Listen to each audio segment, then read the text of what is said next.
Let's do this. Welcome back to an episode of Slightly Offside. I'm your co-host, Victoria Rush. And I'm your co-host, Amy Humphreys.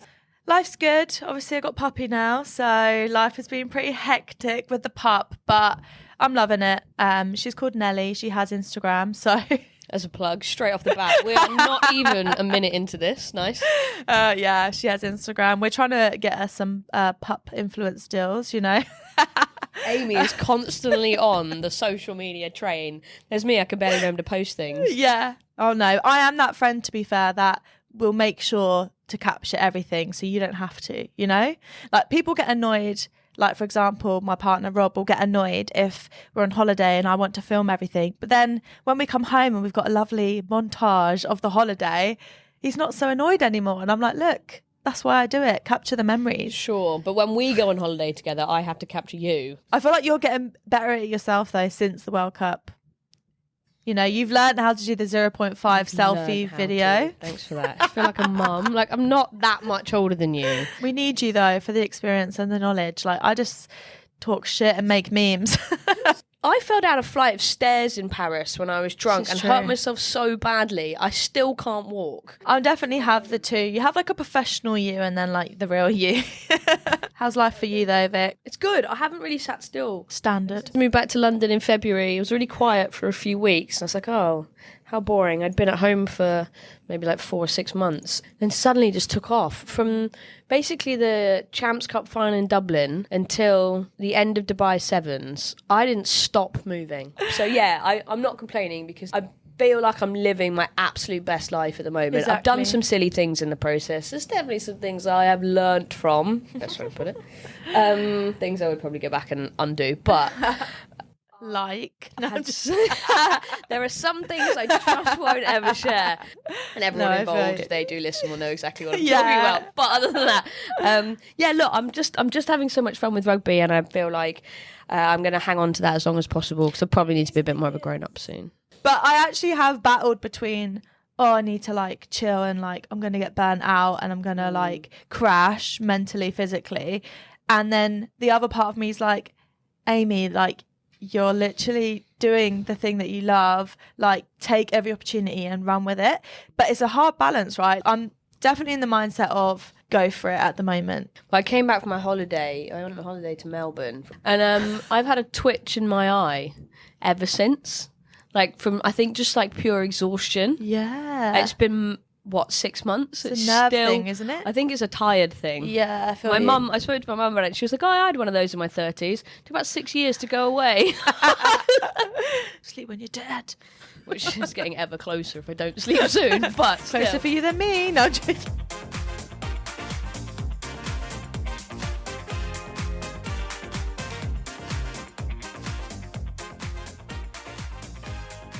Women's rugby. Let's talk about it. Let's talk about the PWR, Premiership Women's Rugby, launched this season, like the rebrand from the Allianz Premier 15s. I absolutely love it. Things like watching Ealing Trailfinders out there, Leicester Tigers out there. I'm so damn proud of the game where it is, and like the people that have put time and effort into getting it to this point where TNT Sports broadcast deal. Like, it's incredible to see where they are. We look back a couple of years ago. It was barely professional at all, let alone the kind of semi-professional that it's in now. It wasn't on television. It was kind of streamed on England rugby channels a little bit. But random links that you had to find. So, yeah, the fact that there's a game a weekend on TNT Sports and stuff, just brings me so much joy. It's huge. Well, when we were at the World Cup, I made everyone that was there watch your documentary, No Women, No Try. Oh, yeah, you made us sit down. And I was like, right, guys, we're sitting down. My friend has a film. And yeah, we watched it. But actually, it was the second time I watched it since the launch. Obviously, I've watched it in between, don't worry. You know, when there's been such a time gap, when I was watching it, I was like thinking, actually, a lot of those problems now that were on there, like, actually come so far. Like, the game's more professional, people are getting offered contract. It's come such a long way. And even some of the athletes like interviewed on that, Shauna and stuff like that, and as players, they've experienced what it's like to go through those changes, and it is huge. And I think it's just growing, it's ever growing, and there's so much. I think the men's game are now learning from the women's game. Actually, you've got like Ellie Dunn, who's showing a real side to herself, and she's got like her Ellie Films channel, which is showing all the photography she does behind the scenes, and it's far more real. Maud Muir's done Maud Cam or something. She'll be doing anything rugby, and you get that real personality that they're still sharing more. They're still sharing their nights out with their teammates, or the nights in with their teammates, and that kind of thing. And I think the men's game now is at a point where it can learn a lot. Going back to No Woman No Try, it definitely now, whenever I do watch it, reminds me as a timestamp of where the game was. And the aim is to have a sold out Twickenham for the Women's World Cup final in 2025, which is 80,000 people. Yeah. So I just think we are on this wonderful trajectory, and I'm glad I did what I did when I did it. Yeah, exactly. Now I just kind of want to step back and be like, the game is great, and it's not up to me. And I think with this rebranding as well of the Premiership, it's like the right people behind it. The photo shoot and things, and the launch of that was them wearing like out their clothes and different things, not just in like rugby kit, just posing with their arms crossed, you know. It showed a bit of personality and character. And like, even when I first saw that group picture, I was like, what? And then when I saw the individual shots, I was like, oh, I get it. It's personality. It tells you more about the people rather than just the game. And I think that's where we'll reach new audiences if people actually understand the players as well. Like, the game can come as a second almost to that, I think. We've said that for years. Like, Quins have now just put the names on the back of the women's shirts for. They've done that this season, and I think it's fantastic. It's about time. How can you fall in love with players and then want to watch them play, then want to watch the sport, when you don't know who the players are week in, week out? Exactly. And it takes those stars. Rugby has this like history of no one person is bigger than the game or the team, and that is true. But the only way to keep this game afloat is to have stars, is to have reasons for people to come and watch from overseas. Like, I think it's about time, and actually I love it. Yeah, me too. It's good time. Sponsor of the pod, Budgie Smuggler, have a very special discount code just for our listeners. Visit budgiesmugglersuk.com and enter the code OFFSIDE15 to get 15% off their Six Nations flag range, as well as official England Rugby and Wales Rugby Budgie Smugglers. So, the three players I'm enjoying watching this season, I think we can all say Abby Ward. Yeah, without doubt. Like, it's a given, but I had to mention her. Like, her first game she played after giving birth, 17 weeks after giving birth. Incredible. And I'm here to celebrate the fact that someone like that, and what a role model, because something that Shauna actually used to speak about was you don't see kids running on the pitch at the end of women's games, because they have to decide if they want to have children and a rugby career, or if they like need to stop playing rugby. So it's like, it's so refreshing to see women carrying their children onto the pitch or being with their children at the end of the game and being able to still be a professional rugby player, because that was never the case. And it's so inspirational. Even the fact that she was training pretty much like she was there with a big bump training in the gym. Before and for me, after. it's like, wow, I feel so lazy watching you. Like, well done. I can definitely train harder than I do, that's for sure. Yeah, honestly, incredible. So she's definitely one for me. Another comeback with a great story that I love, and I love her as a person, is Abby Burton. Like, incredible like comeback. And the exciting thing is as well that she's playing for Ealing Trailfinders, which is a new club coming into the season. So it's just an exciting like time, because it's a new club. Abby's coming back, I think, stronger than she's ever been before after what she's been through. Those people that come back after such challenging times are a real inspiration, but also talks a lot about the sport and how much rugby does for people in that sense. And then my last one for like the women's Premiership side is Chloe Flanagan. So she's a prop for Saracens, and she went from the juniors up to playing in the Prem, and not like someone like you'd know off the bat, for example, but she's someone who will be playing for England in the future, that we will know her name. And she's just incredible, and she's featured a lot on like Saracens social media and things. She had an interview where she scored tries and things, and but I just love seeing those junior players come up. Like, even when we were training at OAs, it would be the new season and you'd get like 10 people from the juniors. We were all like, shit, we're going to lose our positions, because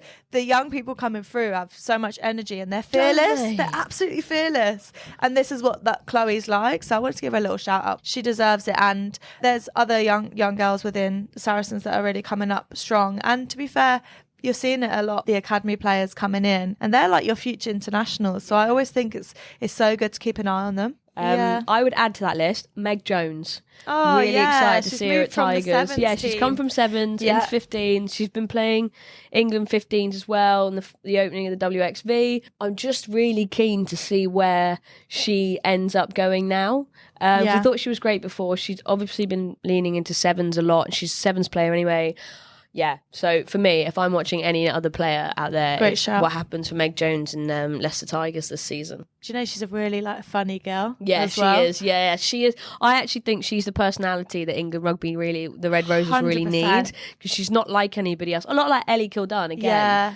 Like, they are great personalities. Yeah. They're really different, and she's a proper joker, isn't she? Yeah, You can see that. she's got great banter. But yeah, like I'm really interested in George Ford this season.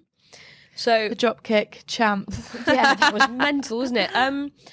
I wasn't a huge fan of his prior to the World Cup. No particular reason, really. I haven't watched him play massively, so it's a very unfair opinion to have had.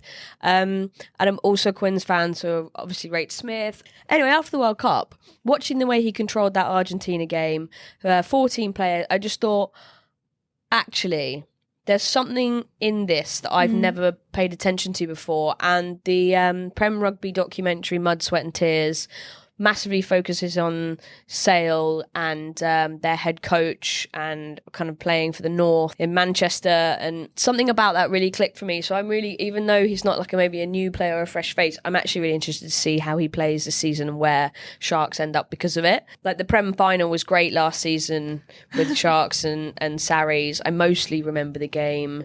I more remember setting up a beer pong tournament in the car park for Brave Mind. Lewis Ludlam's my favourite player. What I love about Lewis is like he another player that shows his personality and will be very present at events and very supportive of different movements and things. So I just respect him a lot as a person, to be honest. You know, he's an incredible artist. Is he? Yeah, like his drawing, his sketches are like incredible, and he sometimes posts about them on his story, but he doesn't really post them. So like, Lewis, if you're listening, you need to get more posts out. Yeah, so like incredible. But and he turns up to a lot of the Saints like women's games and things in the Loughborough Lightning. So it's encouraging to see. But just generally like a great person. So my question for you today, I have 3 questions for you. Ooh. One thing that you can't stand about rugby and why? Oh, good question. I guess that you've got your rugby icks, but this is something Have you got something kind of similar. I don't know if it's just me, but like we all get competitive, right, in rugby. You can't really go. This is one. I'm going to say it. I'm not going to hold it back. Friendlies in rugby. There's no such thing as friendly in rugby. It might not have any cup or purpose at the end of it, but it's not a friendly. Oh no, you ever see one? South Africa on. and New Zealand before the World Cup would technically count as a warm-up / a friendly. Yeah. There was nothing friendly about that game. yeah, definitely not. Literally. But yeah, what I find is people, obviously we're all competitive, and I think you have to have a competitive nature when it comes to rugby, because it hurts. Like, you have to do things like it's 80 minutes of pure like contact, so it's a physical game, so you've got to have a bit of like a get up and go to want to play it anyway. But I hate it when there's certain people that pipe up in like the little team talks that you have, you know, when like they've scored a try and you get that one player that's like, we're not fucking trying hard enough, you got to do this, you got to do that, and they're really like passionate and serious. I'm like, ick. Bit I just find too it much. so, yeah, I'm just like, also it's grassroots rugby. Like, it's grassroots. Like, we're not professional rugby players. And you know that one person who's like takes it so seriously. And I like having fun, obviously, but having the competitive. But there's a balance. But it's just, and for me, that changes the dynamic of the team and makes me like want to try less. I definitely play better like with encouragement than like picking out something that I've done wrong, because then I'm like, all right, see you later then. Yeah, fair. But that's just, it's a bit of an ick for me, like that one serious, passionate team talker. Okay, something about you that would shock people. Something about me that would shock people. God, I guess I'm trying to think of something you don't know as well. God, if you've got one, jump in, but I'm having a think. I did national gymnastics. Did you really? Yeah. I even forgot that shit.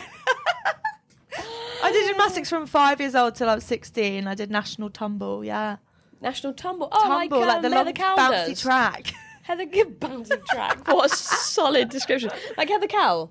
Like the flipping. Yeah. Oh my God, that's amazing. I've got a video actually. We'll get that. Yeah, we'll get that up of me doing some backflips and stuff. Yeah, and the thing with me now is I genuinely believe I could still do it, but I haven't tried since. Go on. There's not enough space There right is now. enough space to do it. There absolutely is. If you're a pro, you can do it anywhere. But I will share the video of me doing some. So I did like 4-piece, which is like bar, beam, floor, and vault. And I broke my wrist on the beam, so I had a bit of a fear of it. But you can't just do like 3 pieces. Like you have to do all 4. You can't do 3 pieces. Or you could do 2. So in the end, I found actually the only thing I really enjoy is like the floor, which is pretty much tumble. So then, I did gymnastics, but I can still do the splits. Yeah. Do it. At the end of this, I'll do the splits. You can take a picture and we'll put it up. What about you? Something that would shock people? I'm a grade 8 drummer. Shut the front door. No, you're not. I am. Where did you look?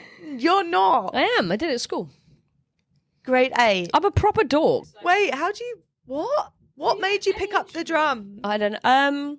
Do you reckon now if there was like... Oh, I'm absolutely you could terrible. play the drums? I'm genuinely terrible. No, I feel like if you've got grade 8, you don't lose it. No, I'm really bad. Okay, like bad. I don't particularly have fantastic rhythm. You've seen me dance. Did you pass some money to like the... No, I did it, but I think grade? I just passed it. And because of my hearing, all I can really do is drumming because it's a beat. It's loud enough. And the it's vibrations. a beat. It's a beat and it's one low noise rather than... I used to be in the school choir. So you were singing in a choir and you were a grade 8 drummer. Yeah. Behind the scenes and drama, so I did like stage management, set building, That is lighting very and you sound. though. That doesn't shock me. And I was also captain of the hockey team. Still doesn't shock me, that one. But I was all of those that things. fits you, but the choir and the drumming does not fit. I did all of these things. I literally tried every sport under the But sun. I didn't get into like sport until I went to hockey at like year 9. I see you being a hockey player, you know. I was a goalkeeper, which makes sense. Would you into try rugby. it again, hockey? Yeah, I would actually, but I just can't be bothered. CBA. I'm actually really enjoying also, you've running. probably not got time. How old am I? You are enjoying running. I enjoy running You- until I fall over, which I've done I twice never this go year. for runs. Like, you're like, oh, I went for 1 run last week. I'm like, I went you've for been one for run more last runs week than and I've fell been for over. in like 10 years. I just don't like running. But Nice. I like I'm that. too old to fall over, and I have now fallen over twice, and it really, really hurts. On your runs. On my runs. Yeah. I've fallen over other times too, but running specifically, there's some serious damage that's been done. 6 Nations. It's Yes. here. It's with us. We're back. International rugby is back. I've missed it. Not gonna lie. The World Cup ended, and I was already sad that. Yeah, we need our fix. Yeah, I also neaded a 2-month break because I couldn't We're take grateful it. for the break. Yeah, But we need rugby now. I went too far. Who are you looking forward to? Who are you looking forward to watching? What are you looking forward to seeing? I was actually so gutted for Ireland in the World Cup that Only I 'cause just we wanted to go love back seeing again. them do well now. Like, obviously they're known to do well in like 6 Nations, like the Grand too Slam, but they peak too age-old soon, joke, and then they yeah. have the curse or the quarterfinal. But like, I generally felt like that was one of the best games I watched was that quarterfinal. Like, even when the 80 minutes was up and the clock was still rolling, I believed that they could win. Yeah, Like, it was intense, but. The more I've been working with the Ireland team and following them through that journey, I just want the best for them. Yeah. But I also get so excited when people consider like the underdogs and they do really well. Like, if we talk about World Cup, it was like Fiji, for example. But if we're talking about 6 Nations, it might be like Italy. But I love it when they do perform really well. So I like it being competitive and close. I don't like it when it's just like walkovers and things. So with the women's, again, like England, we know that they're just outstanding and they are quite far ahead, I'd say, of the other nations. So you don't get that like as competitive Same Six edge. Nations. Yeah. But it's a great representation of like other clubs need to catch up. Yeah. Otherwise, we're not going to have competitive Six Nations. I wonder how this year's going to go, because all the other nations realistically have professionalisation behind them now, more so than they've ever had before. WXV. In the WXV, it is hard to look past England. It's always hard to look past England still. And the Red Roses, hopefully, we will see a bit more of a competition. Like the final with France last year. Great. It was a phenomenal game. But at the end of the day, England still... convincingly convincingly took the game. It was quite close for a long time, but at the end of the day, England just have more of an edge and always will, I think, until someone else catches up. And I now personally, in my mind, would consider the Red Roses how the All Blacks have been considered in the men's game. Absolutely. They are in that unbeatable era. Yeah. Where until recently, where the All Blacks have come down a few levels in the men's game, and I don't want to say they've come down, just other teams have gone up. Yeah. I suppose I would equate the Red Roses to the All Blacks. Well, they got their comeback as well in WXV and they beat New Zealand. Yeah, what a moment. So like that meant a lot. Yeah. To me that was just incredible. Like obviously the World Cup was gutting, and again it was one of those like, will they do it very last minute? But for them to have WXV, which has now bridged the gap of all these international games that go on, it gives us more of an opportunity to actually have these competitive games out of the Six Nations. And to me, like for them to beat the Black Ferns, like was incredible. So yeah, I'm looking forward to it, and I'm like I said, I want to see what a year's done for some of these clubs. Yeah, that's a good point, actually. Yeah. It's, because the game's moving quickly, and I feel like we'll start seeing that in... Something you've been through that has brought you to a better place. Ooh. I feel like for me, this is deep. But yeah, it's rugby related. For me, anxiety, like, it's a huge battle for me. Like, and I speak very openly about my mental health and stuff. But yeah, not to touch too much on it, but I like hit an all-time low before I found rugby. So I would say that rugby saved my life, but like it literally took me away from my thoughts, and it gave me like a bit of peace. And like how I described it on like the Loose Heads podcast was that in like an hour of chaos, it was my moment of peace. And that's like how I can kind of describe like what rugby did for me. So I think like as a result of feeling so shit, I found the best thing that's ever happened to me, which is rugby.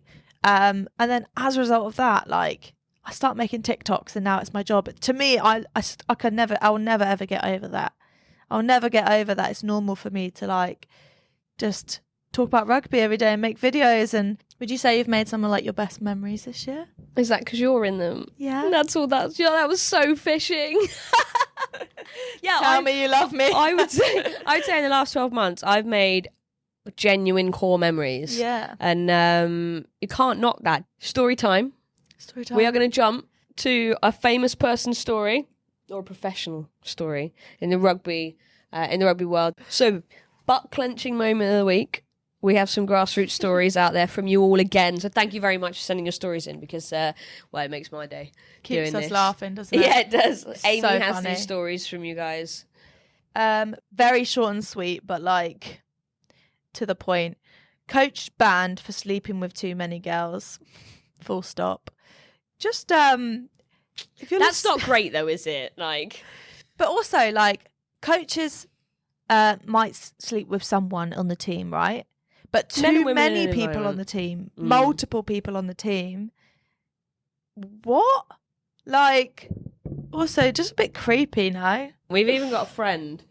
I'll never say who this is. We have a friend who, on tour, had to sign an NDA. Wow. On a tour story, because she will never be able to share what genuinely happened. Oh my god! And she says it's funny. Know now. It's funny, like it's not a bad. It can't be good, but it's not like horrendously bad. It's yeah, but just that. Sorry, but how can you actually? the NDA it's not. I assume it has no legal binding. No, but it can't. The fact that you have to sign an NDA after tour because something so bad happened. But, I think that's my favourite one. So good. Oh, but yeah, there you go. There's some grassroots stories of the week. Make sure you keep sending them in. The link is in our bio. And we'll put it up on some stories of each episode as well, so you can actually send us in your stories, because we know that grassroots rugby is full of them. Send your stories in and we will catch you next week. Bye.